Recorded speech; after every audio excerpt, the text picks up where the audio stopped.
Hai manusia, sesungguhnya kami menciptakan kamu dari seorang laki-laki dan seorang perempuan, dan menjadikan kamu berbangsa-bangsa dan bersuku-suku, supaya kamu saling kenal mengenal.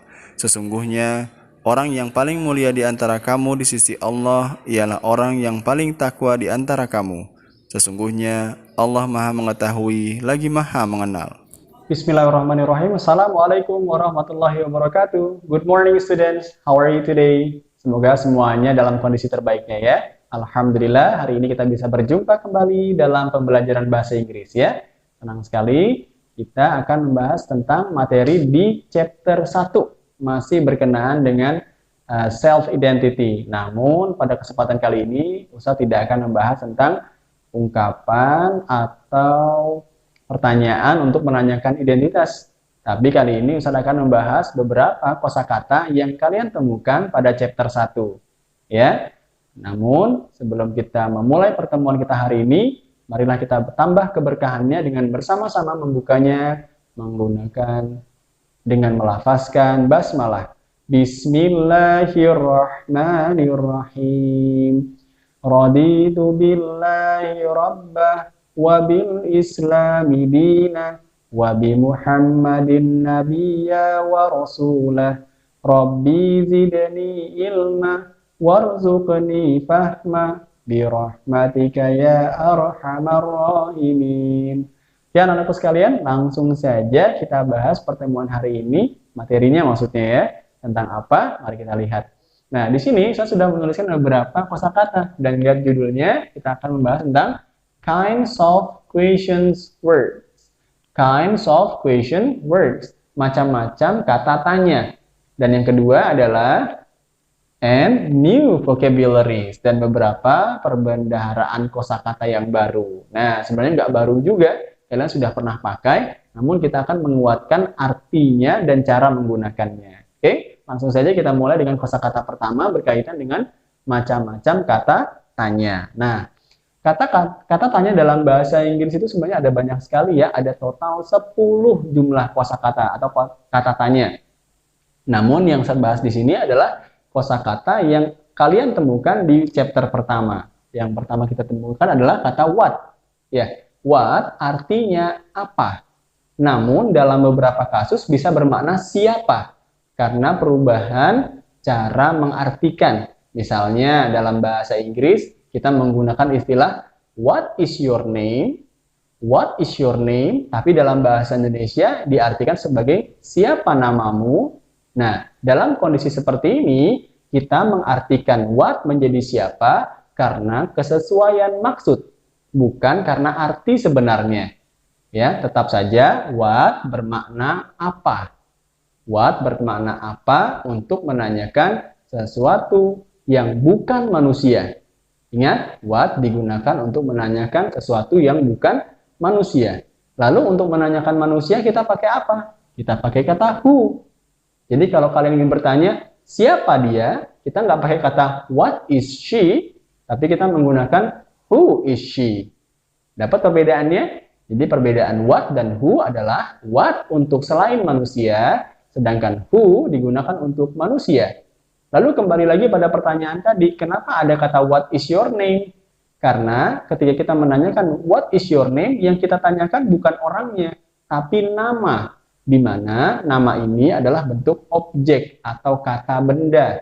Ya, walaupun kata bendanya nggak ada wujudnya ya, tapi dia disebut kata benda. Nah, itu tadi perbedaan antara penggunaan who dan what. Lalu yang berikutnya ada kata when. Ya, when di sini artinya kapan. Kapan. Jadi, kalau kita ingin menggunakan kata when, itu bermakna kita ingin mencari tahu informasi lebih detail tentang waktu. Tentang waktu. Misalnya, when were you born? When were you born? Kapan kamu dilahirkan? Maka kita bicara tentang waktu, tanggal. Nah, apalagi misalnya kita gunakan when will the school start? When will the school start? Kapan sekolahnya dimulai? Nah, itu juga menanyakan waktu atau tanggal. Gitu ya. Itu penggunaan kata when untuk menanyakan waktu dan tanggal. Berikutnya adalah kata where. Where artinya di mana. Where atau di mana digunakan untuk menanyakan letak atau posisi. Where were you born? Where were you born? Di mana kamu dilahirkan? Menanyakan letak atau posisi atau tempat. Misalnya kalian bertanya sama Umi, Umi, where is my bag? Umi, di mana tas saya? Maka itu menanyakan tempat, lokasi atau posisi suatu hal. Oke, itu perbedaan antara when dan where. Jangan tertukar ya. Berikutnya adalah kata how. Nah, how di sini artinya adalah bagaimana. Namun, dalam kalimat yang kalian temukan dalam buku paket, di mana kata how disandingkan dengan kata old. How old are you? Maka kata how di sini tidak diartikan sebagai bagaimana, tapi diartikan sebagai seberapa. Nah, bahkan dalam satu ungkapan ini, kata how kehilangan maknanya. Sehingga ketika kita mengartikan how old are you, maka menjadi berapa umurmu. Gitu ya, berapa umurmu. Jadi kita kehilangan kata se-nya. Jadi berapa umurmu, bukan bagaimana umurmu, tapi berapa umurmu. Nah, seperti itu ya. Jadi perhatikan ketika dalam kalimat sebuah kata mungkin saja mengalami perubahan maknanya. Oke, semoga bisa dipahamin ya. Sekarang kita lanjut pada kosakata berikutnya yang akan kalian temukan di chapter pertama. Di sini sudah saya tuliskan sekitar 1, 2, 3, 4, 5, 6, 7, 8, 9, 10. Ada 10 kosakata yang akan Ustaz bahas dan kita akan cari tahu artinya. Oke, yang pertama adalah old. Old yang artinya tua. Ya, old artinya tua atau kuno. Namun dalam kalimat tadi, how old are you? Maknanya bukan tua, tapi dia diartikan sebagai satu kalimat utuh yang artinya berapa usiamu. Jadi old kehilangan maknanya. Ya, tadi old apa? Tua. Nah, berikutnya ada study. Study artinya belajar. Study artinya belajar atau bersekolah.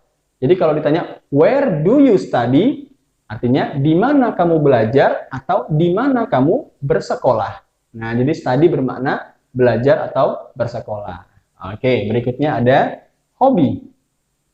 Hobi sama seperti di bahasa Indonesia, karena hobi dalam bahasa Indonesia adalah kata serapan yang diambil dari bahasa asing, kemudian disesuaikan tulisan dan pengucapannya, maka disebut kata serapan ya. Maka bacanya hampir mirip, hobi. Nah, jadi hobi adalah sesuatu yang senang dikerjakan atau kegiatan yang senang dilakukan dalam waktu senggang atau waktu kosong. Nah, gitu ya, yang namanya hobi. Oke, gampang ya. Kita sambung. Berikutnya ada kata live atau live di sini bacanya ya. Live. Live artinya tinggal atau hidup. Ya, tinggal atau hidup. Jadi kalau kalian ditanya, where do you live? Where do you live? Artinya adalah di mana kalian tinggal. Oke, di mana kalian tinggal atau di mana kalian hidup. Seperti itu. Oke, kita sambung. Ada kata born. Born artinya lahir. Lahir. Ya, kata born juga memiliki arti yang sama dengan kata birth. B-I-R-T-H, birth artinya lahir. Makanya ada birthday. Birthday, hari lahir. Tapi bukan born day. Nggak ada born day ya, nggak ada birthday, hari lahir. Walaupun kedua-duanya memiliki arti yang sama, artinya lahir. Jadi kalau where were you born, di mana kamu dilahirkan, nah itu pakai born. Jangan pakai birth ya. Kalau birth hanya untuk tanggal biasanya kaitannya. Oke, kita lanjut lagi. Ada namanya full name. Full name. Full name artinya nama lengkap. Berarti nama panjangnya tidak boleh disingkat. Ya, apalagi dipanggil dengan nama kecil. Kalau nama kecil atau nama panggilan namanya nickname. Nickname. Nah, dia nama kecil atau nama panggilan. Namanya panjang tapi dipanggil kakak. Jadi nama panggilannya. Berikutnya ada call. Call di sini artinya menghubungi atau menelpon. Nah, atau bermakna memanggil. Jadi misalnya, how do I call you? How do I call you? Gimana saya memanggil kamu? Bukan bagaimana saya menelpon kamu, tapi memanggil kamu. Nah, sesuai kondisi ya. Kalau kita pegang alat komunikasi mungkin call artinya menghubungi atau menelpon. Tapi kalau dalam kondisi umum seperti ini artinya memanggil. Oke, berikutnya ada kata from. From artinya dari, menunjukkan asal.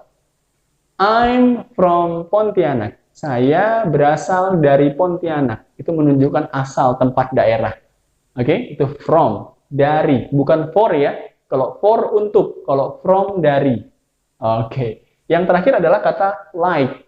Like di sini artinya suka. Nah, sering sekali ya memberikan jempol atau like pada video yang disenangi di channel YouTube. Nah, jadi like di sini artinya suka. Biasanya disimbolkan dengan tanda jempol. Oke. Oke, anak-anakku sekalian, itu sedikit tadi materi di chapter pertama berkenaan dengan beberapa jenis kata tanya dan kosakata yang perlu kalian pahami pada chapter ini. Semoga bermanfaat, bisa dipahami, dan bisa membantu kalian dalam belajar untuk menghadapi ulangan harian yang pertama, insya Allah pekan depan.